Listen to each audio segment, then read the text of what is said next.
Assalamu alaikum, welcome to my channel and this is Nizam।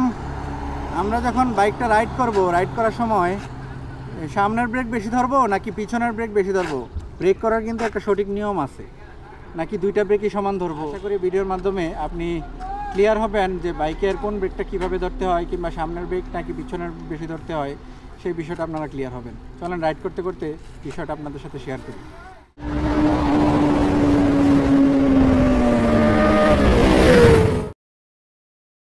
আমরা যখন break করব তখন কোন ব্রেকটা কত পার্সেন্ট ধরবো, সামনের ব্রেক কেমন ধরবো, পিছনের ব্রেকটা কত পার্সেন্ট ধরবো, নাকি দুইটা ব্রেকই সমান ধরবো, নাকি কম বেশি আছে, কোনটা পারফেক্ট নিয়ম। তা আমরা যখন ব্রেক করব, আপনি একটা বেসিক বিষয় আগে আপনাদেরকে বলে দিই। আপনাদের বাইকের যে কোনো বাইকের আপনি দেখবেন সামনে হাইড্রোলিক ব্রেক দেওয়া হয় আর পিছনে ড্রাম ব্রেক দেওয়া হয় অথবা ডিস্ক দেওয়া হয়। দেখবেন বাইকের বেশিরভাগ সময় বাইকে যখন ডিস্ক ব্যবহার, সিঙ্গেল ডিস্কের বাইক যেগুলা, ওইসব বাইকে দেখবেন সামনে ডিস্ক ব্যবহার করা হয়েছে এবং পিছনে ড্রাম ব্রেক ব্যবহার করা হয়েছে।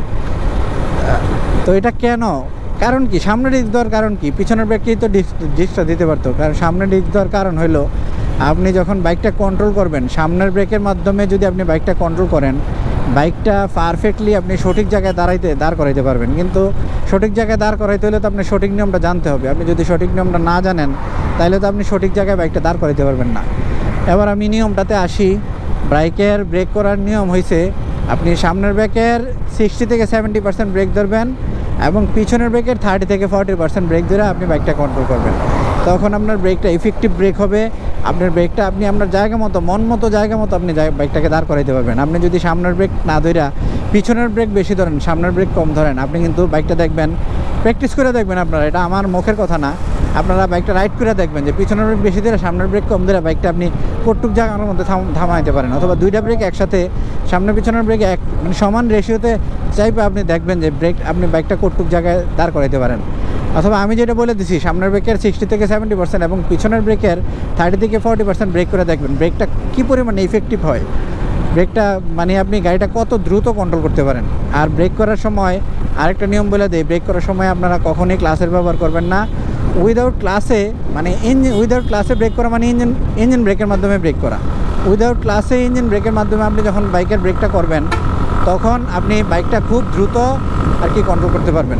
আপনি যদি ইঞ্জিন ব্রেক না করে ক্লাস ধরে সামনে পিছনের ব্রেক দ্বারা বাইকটা ইমার্জেন্সি মুহূর্তে বাইকের ব্রেক করেন, তাইলে কিন্তু আপনার বাইকটা জায়গা মতো আপনি দাঁড় করাইতে পারবেন না। বাইকটা কিন্তু আপনি তখন অ্যাক্সিডেন্টের সম্মুখীন হবেন। এই জন্য আপনি বাইকের ব্রেক যখনই ধরবেন উইদাউট ক্লাস ধরবেন না। ক্লাস ধরবেন কখন? ক্লাস ধরবেন যখন বাইকের গতি কমে আসবে, আপনার গিয়ার শিফটের প্রয়োজন হয়, তখন আপনি ক্লাস ধরে গিয়ার শিফট করেন। তার আগে আপনি ক্লাস ধরার প্রয়োজন নাই। তার আগে আপনি উইদাউট ক্লাসে সামনের ব্রেকের 70% এবং পিছনের ব্রেকের 30% এই রেশিওতে ব্রেক করেন, দেখবেন আপনি বাইকটা কত দ্রুত অল্প জায়গার মধ্যে বাইকটা কন্ট্রোল করতে পারেন। তো ঠিক আছে, আশা করি ব্রেক করার নিয়মটা আপনারা বুঝতে পারছেন, কীভাবে ব্রেক করলে আপনি ইফেক্টিভ একটা ব্রেক করতে পারবেন এবং বাইকটা দ্রুত আপনি দাঁড় করাইতে পারবেন। ঠিক আছে, সবাই ভালো থাকেন, আল্লাহ হাফেজ। চ্যানেলটা সাবস্ক্রাইব করে দিবেন, ফেসবুকে যারা দেখেন ফলো দিয়ে দিবেন, লাইক কমেন্টের মাধ্যমে আমাকে সাপোর্ট করবেন। ওকে, আল্লাহ হাফেজ। আসবো অন্য কোনো সময় অন্য কোনো ভিডিও নিয়ে। সে পর্যন্ত সবাই ভালো থাকেন।